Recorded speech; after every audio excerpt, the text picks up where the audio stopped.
Standard 9 students, good morning to all of you. We were studying chapter 1 matter in our surroundings. इसमें solid जो है उनका हम लोग properties देख रहे थे. हम लोग solid के सारे properties को देखे. Sublimation जो है वो last time sublimation पे मैंने ख़त्म किया था.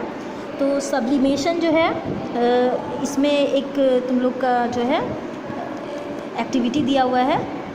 सब्लिमेशन प्रोसेस में क्या होता है, जैसा कि मैं बता चुकी हूँ कि सब्लिमेशन में जो है डायरेक्ट सॉलिड सब्सटेंस जो है वो वेपर में कन्वर्ट हो जाता है, गैस में. लिक्विड सॉलिड से लिक्विड में बिना फॉर्म हुए सीधे. अब जैसे आइस है, आइस को तुम अगर रूम टेम्परेचर पर रखोगे वो धीरे धीरे लिक्विड स्टेट में आएगा, यानी वो सॉलिड से लिक्विड में आएगा. फिर तुम उसको अगर हॉट करोगे या वेपराइज करोगे वो गैस में चेंज हो जाएगा. तो इस तरह से होता है. लेकिन कुछ सॉलिड ऐसे भी हैं जो कि डायरेक्ट सॉलिड से गैसेस स्टेट में आ जाते हैं. यहाँ पे उसके बारे में एक एक्टिविटी भी दिया हुआ है कि इसमें अमोनियम क्लोराइड ये जो अमोनियम क्लोराइड है एक डिश में तुमको लेना है. उसके बाद और ये इन्वर्टेड कॉनिकल फनल लाइक जो है डिश है, और इस पे जो है टेस्ट ट्यूब एक इन्वर्टेड में रखा हुआ है जिसमें कि ये स्टीम इस तरह से जाएगा. इस तरह से रखा हुआ है कि वो पूरी तरह से कवर कर सके. और ये देख लो अंदर में जो फनल लाइक है स्ट्रक्चर.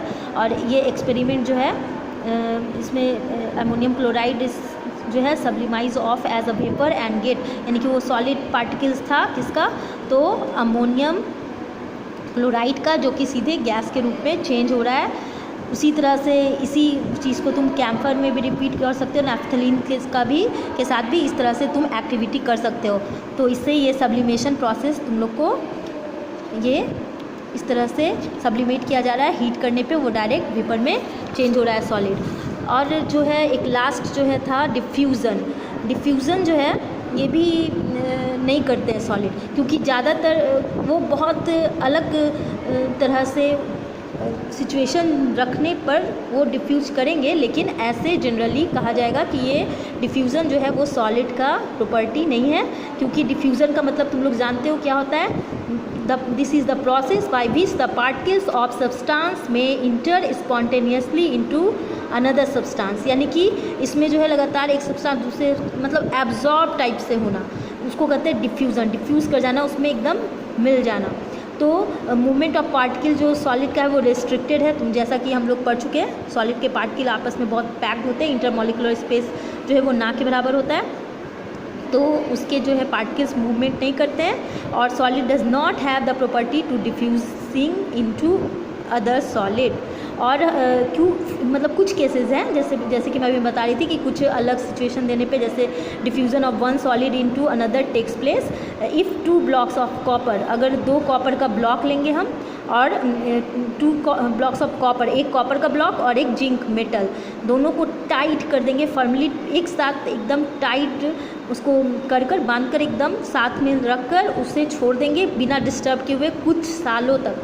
तब जाकर वो क्या होगा, वो जो ब्लॉक है वो जो है बाउंड हो जाएगा एक साथ. और this is because the particle of each metal have somewhat penetrate to into the another, यानी दोनों के पार्टिकल आपस में पेनिट्रेट कर जाएंगे, मिल जाएंगे और वो बॉन्ड होके एक ब्लॉक बन जाएगा. तो इस केस में ही ये डिफ्यूज़न पॉसिबल होगा सॉलिड का. ऐसे सॉलिड का जो प्रॉपर्टीज़ है वो डिफ्यूज़ नहीं करना. अब अभी तक हम लोग सॉलिड स्टेट के बारे में जान रहे थे. अब है लिक्विड स्टेट. तो लिक्विड जो है, लिक्विड स्टेट क्या है, लिक्विड स्टेट का इंटरमॉलिक्यूलर फोर्स ऑफ अट्रैक्शन जो है वो कम वीक होता है.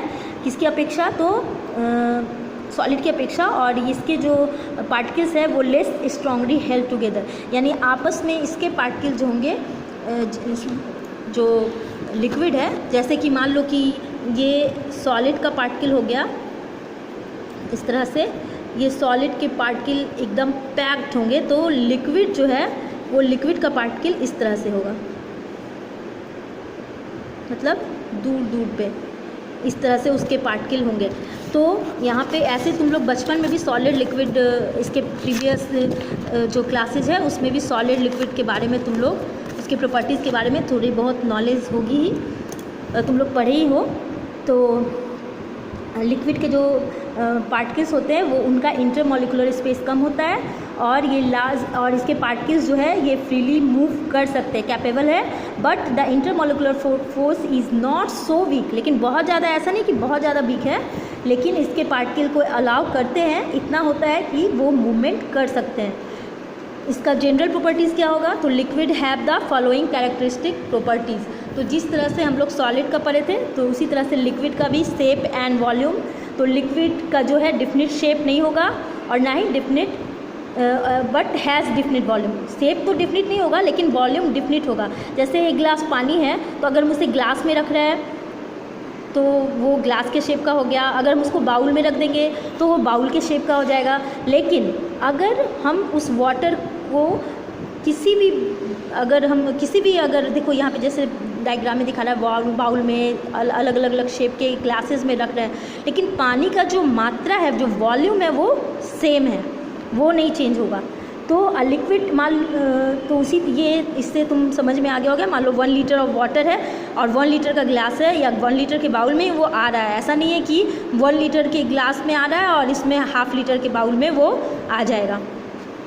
अ liquid takes the shape of the vessel in which is kept, जैसा कि अभी मैं तुम लोग को बता रही थी। तो इस तरह से जनरल प्रॉपर्टीज़ में लिक्विड का एक तो शेप और वॉल्यूम हो गया कि शेप लिक्विड जो है डिफिनिट शेप के नहीं होते हैं लेकिन डिफिनिट वॉल्यूम के होते हैं। अब उनका डेंसिटी जो है, घनत्व क्या होगा, तो लिक्विड जो है उनका डेंसिटी जो है कम होता है सॉलिड की अपेक्षा, उनका वॉल्यूम जो है कम होता है। अब है कंप्रेसिबिलिटी।